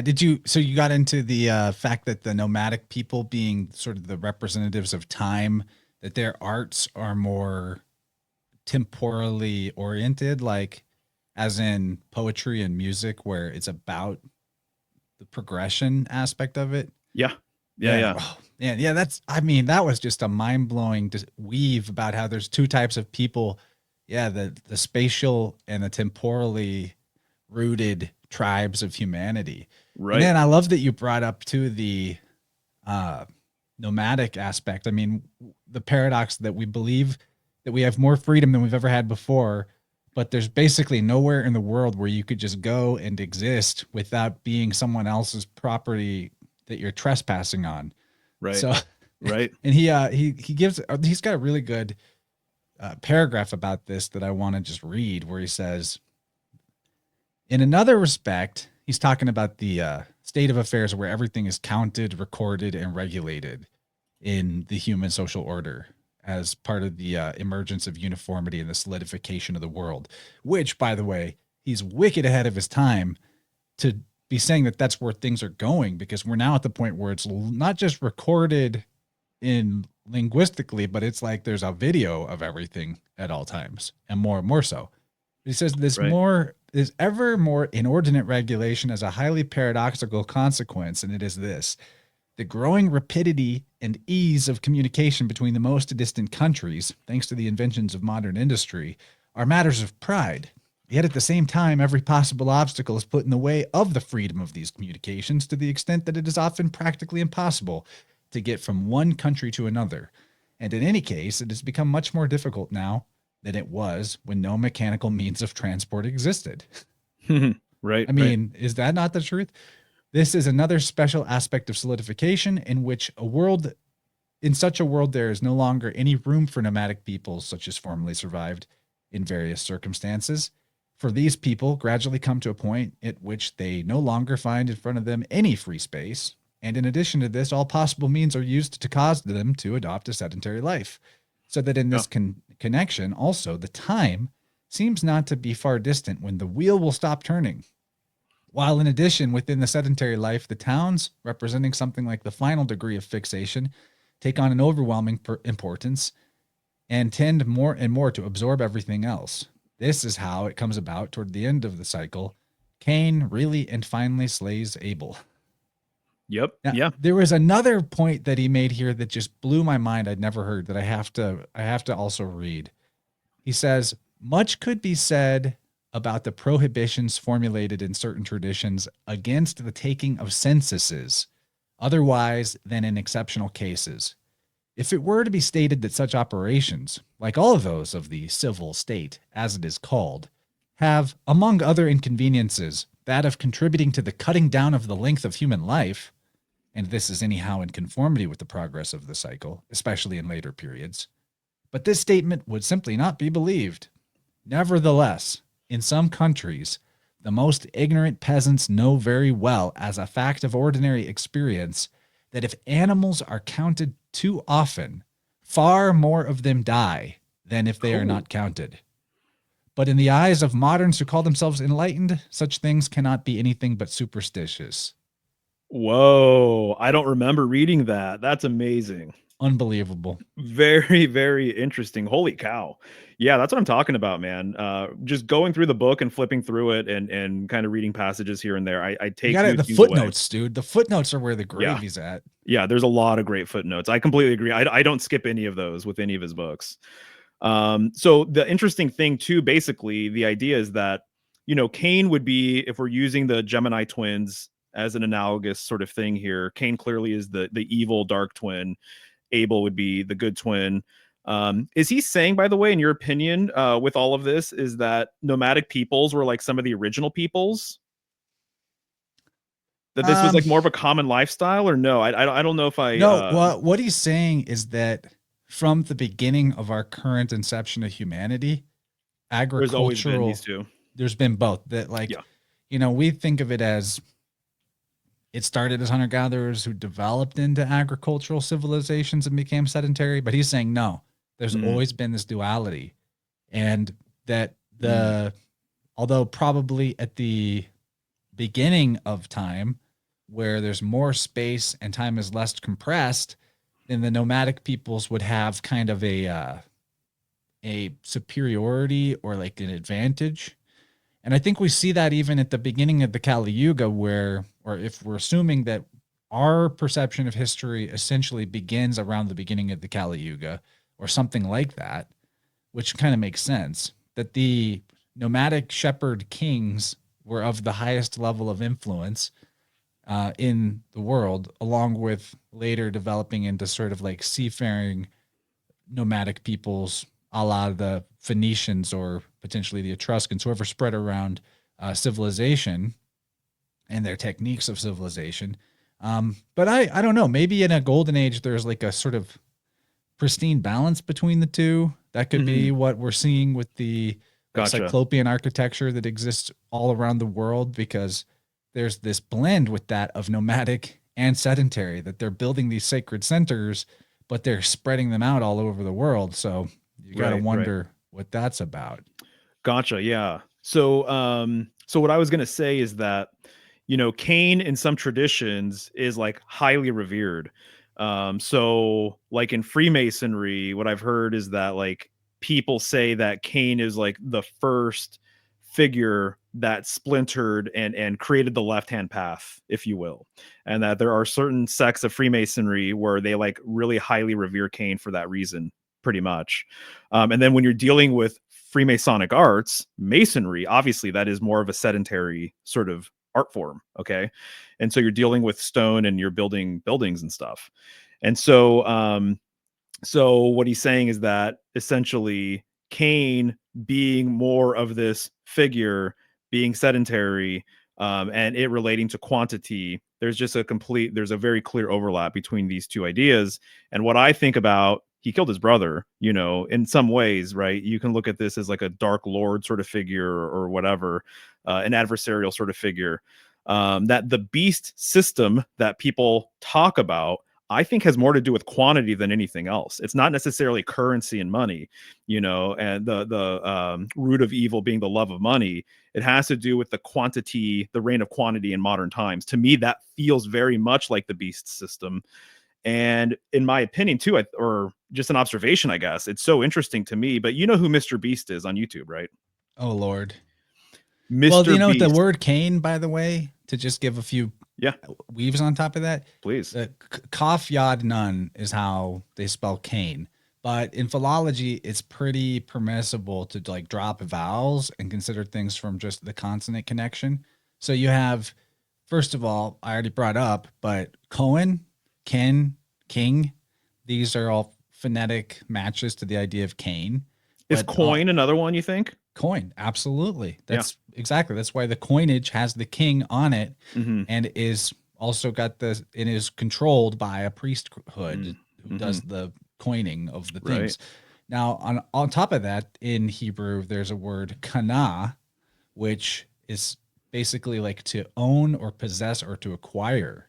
So there's like this possessive aspect of Cain. He's also like he teaches the people the arts of metallurgy as well. So that's where coinage comes from. Yep. And in particular, he has a descendant that really disseminates this knowledge called Tubal Cain.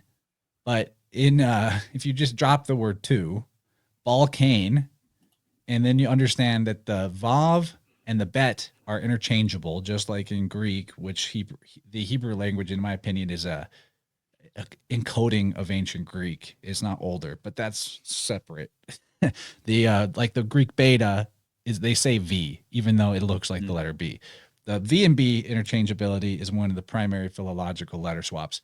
So drop the two, which could be do as well with T to D, like God, and you have Balkan or Vulcan. Vulcan. It's the same guy. There you go. It's Perfect. the same symbolism. That makes a lot of sense. Yeah, exactly right. Metallurgy came up a lot when I was researching the Devil card recently as well, for what it's worth, and that there's a whole correspondence with that. And even Gwenon talks about that briefly, right?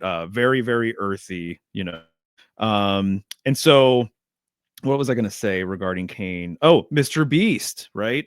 You watch a Mr. Beast video and kind of like how everything is everything is all quantitative. And so everything is all about numbers, the actual like prize winnings. It's all We about, get a ton of contestants at once, right? oh yeah, exactly. 2,000 contestants, $5 million, doing this. Everything is completely numbers based. He released a new series, and I was curious, and I wanted to watch it, and it's on Amazon. And I could not believe, while reading this book and thinking about all of these things and seeing how he presents everything, it is like quintessential reign of quantity, like to the next level extreme now, you know, because we're talking about the YouTube generation and the amount of editing, and it's all quantity over quality, you know, so rapid edits, more contestants, just everything about it is just an onslaught of information.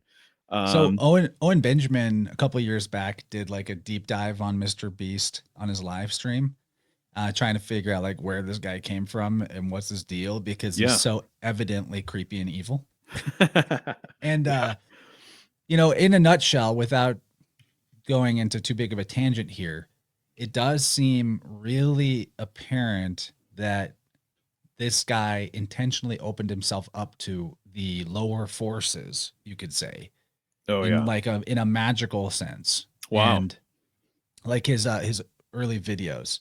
Like there was one of his early videos that had to do with him spending 24 hours chanting another famous YouTuber's name Oh yeah. just Right. for literally 24 hours, like a maniac. And then like basically later was able to gain a bunch of fame off of that other YouTuber Yeah. because Yeah. of doing this. PewDiePie. So that's what I'm talking about. And that's what Gwenon's talking about in terms of the, Oh yeah. you know, where he gets into his critiques of modern occultism and magic, opening people up to the lower forces. And while I don't necessarily agree that things like psychoanalysis are intrinsically dangerous in that respect, I think in the hands of the wrong practitioner, they can be. Sure. But I think he leaves a little bit at the door when it comes to the, you know, rectification of one's essential quality in its proper place above their substantive quality. That Right. some psychosomatic connection needs to be considered, and that there has to be like the healing of the body has to come by way of the mind, but that both have to happen as part of the expression of one's in you know, authentic wholeness and the proper internal unity, as opposed to the uniformity of individuation. So that's a lot, but Yeah. Yeah. man, It is. Okay, it's my turn now. So I will be right back if you want to keep it going, or if you want to bring Slick. I'm sure he has opinions about all of this stuff. Not sure if he's still available, but just one moment. well, he's okay, sure. And Slick was saying that he's got a bad internet connection right now. I kind of did want to bring him in for a couple weaves on this subject, but if you guys go to the Vibrant call-in line, I'm sure that he's going to drop a voice message there to explain a lot of his awesome graphics here. I mean, I'm sure he's got a lot to relate to the Enneagram about this subject. I don't see the voice message unless you sent it to me directly, Gabriel. Is that true? Is that what you did? Did you send it to me personally? And yeah, it's not coming through, buddy. But we'll link the call-in line here. I haven't really been using it that much of late, but it is still a thing. Here it is in the chat. But we're at the 2-hour point, and I think that we've done a great job exhausting this topic in terms of how a live stream is capable of doing that. Suffice to say, the book itself, at least the first 25 of the 40 chapters, are going to be really helpful to somebody to help shift their worldview from the quantitative to the qualitative. And also, you know, at the end of the day, despite some of the pessimism regarding other occult or spiritual paths of the modern age, there is an aspect of this where the end of the world, as this age's end is described, is not something to be feared, because all it actually is the end of an illusion. Not that the material world is an illusion, but the imbalance between our temporal and spatial selves, you could say, is the illusion. And that like our enslavement to this compressing chronos aspect of time. It never really was. It's all, it's all in your head, man. Like all this is just in your head. And so, and you think about it that way, this is just like a fun dream story that we're in. Like life is but a dream. That's not something to be concerned about. It's a leap of faith. You can have the level of quality of life that you want. If you're basing your concept of quality on the quantitative accumulation of material or currency or possession in a sort of Cain-like sense, then you will probably be frustrated because those elements are governed by lower forces that want to bring a uniformity to everyone who falls under that jurisdiction. And that uniformity, as something we weren't really able to flesh out as well as Guanan does, is a reductive uniformity, not just in the scientific reductionism sense or the rationalism of philosophy in the modern age, which, by the way, rational and ratio is the same idea as quantitative, distinct integer separative. That's why quantity is separative in nature. My point being, if you are under the jurisdiction of this quantitative idea that you think your quality of life is based on that, then you'll be disappointed. And I think the greatest example of that is like this lowest common denominator aspect is through education, that the No Child Left Behind, the Common Core curriculum, all these things serve to rather than bring people up to an elevated level of whatever this type of uniformity is applied to. All it is really capable of doing is bringing people to a lowest common denominator. Communism, case in point. Communism had this promise of the workers' utopia and that, resources and wealth would be equally distributed and there would be this quantitative uniformity for everyone, and everyone starved. There was not enough. So that's the lack aspect of the quantitative life. But if your aspiration to quality in your life is related to the discovery of the discovery and bringing forth of the intrinsic essential quality of your soul, then you will experience abundance in the forms in which are compatible with your soul. And even those ways in which you feel lack are the teachers and the purifying fires that help you remove the false expectations that you had on what you thought quality was. So it's a leap of faith, but like quality is definitely not the same as quantity. Like I'm not rich in my bank account, but I don't lack for anything. I'm able to eat quality food. I have a quality of life that is measured in love and measured in novelty and measured in exploration and wisdom. And that's something like I want everyone to have that wants it. I think some people maybe don't even want to go there, but that's not who we're talking to tonight. Right. Anyway, that's my rant. No, here.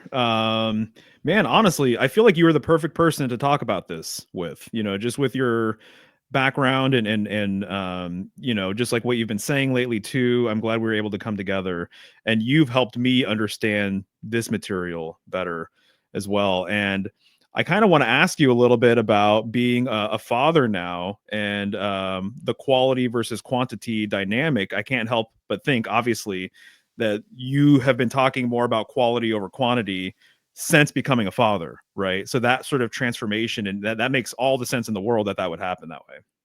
Sure. I'm glad you asked that. And thanks for the kind words there. I feel the same way about you.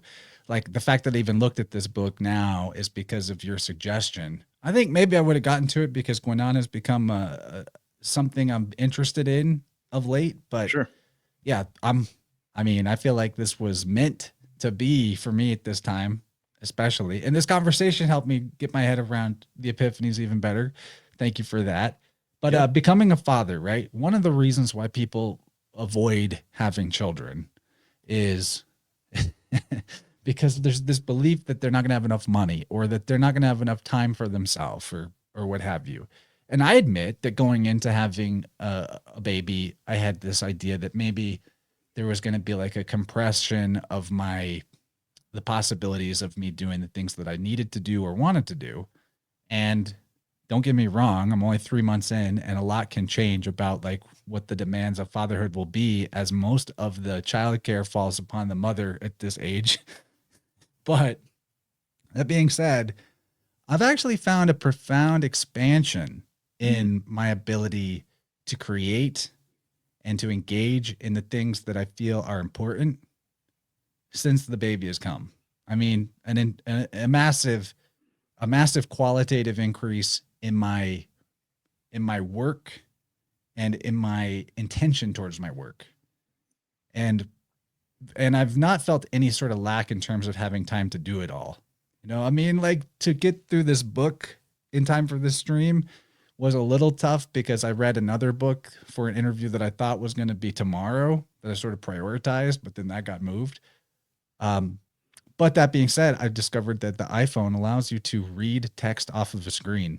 So if you're looking at old PDFs that have that are free to download, you can get your phone to read it to you in a pretty decent Siri voice. Nice. And that will help fill the gaps when you need to do something else but keep the information flowing. So anyway, there's always a way. Yeah. I've not felt any lack of time. Hopefully Jennifer feels the same way. That her time is not too compressed. I think it's a little more demanding on her, but for sure, you know, the real quantitative improvement of humanity is having more humans, despite what they tell us about the idea that there's too many of us and that that's causing a problem. The qualities of this essential unity of the center are more entirely expressed by the human being than any other phenomenon of the reality. Mm. And so to believe that there's too many of us, we're a parasite, we're a plague on the planet, we're destroying the environment, Right. you shouldn't reproduce is, you know, the opposite of the truth.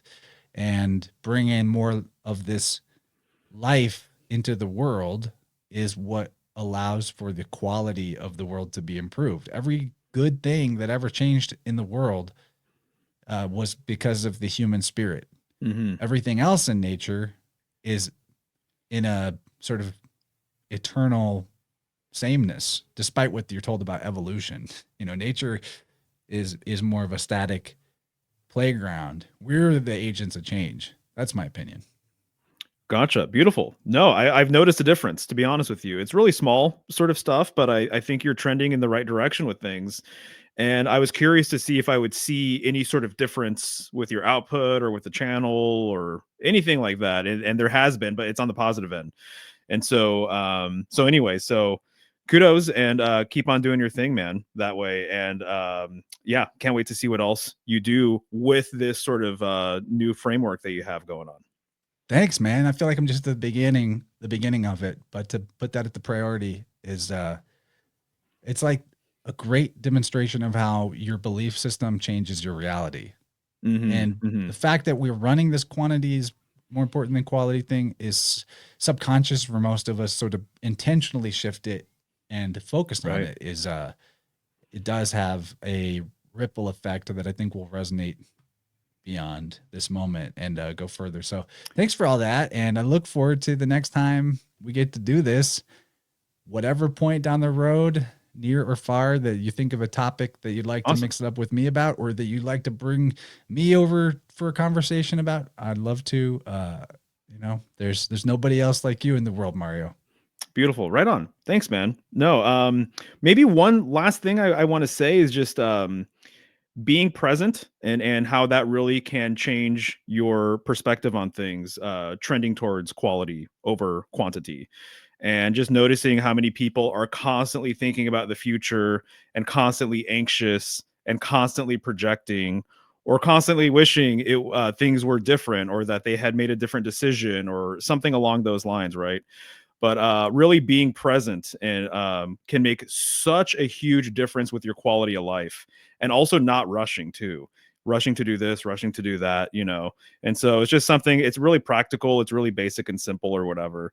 But it's these little things, these little changes that you can make that'll kind of open up the abundance of the quality over quantity sort of dynamic. So just wanted to put that out there. Yeah, delete the idea that you're busy. Right.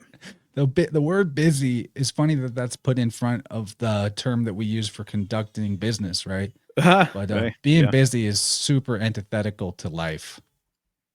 You know, you put out the aura of I'm busy, and the invitations to life and novelty Mhm. are dramatically throttled. Yeah. Yeah. When Yeah. people are like, I was going to ask you to do this, but I figured you were busy. I'm just like, how dare you? Never call me busy again. Right. Gotcha. No, I know you get it. So, right on. Okay, well, we'll catch everybody later. Thanks for tuning in. Learn more about biofield tuning with me at interversepodcast.com/sound-healing. And catch you guys on the flip. Got another episode coming sometime this week. I think I'll drop it Sunday, discussing the Italian Hermetic tradition of the early 20th century and the fascinating life and writings of Marco Daffy, with the author of a recent book about alchemical hermeticism. So look forward to that. And then there's an Inner World coming the week after that. We've already recorded with Crow 777 alongside me and Dylan. So we got a lot of good stuff coming down the pike, including another Vibrant next week on Wednesday. So the hopefully we'll have quality and quantity. Right. All right. Good night, everybody. See you guys.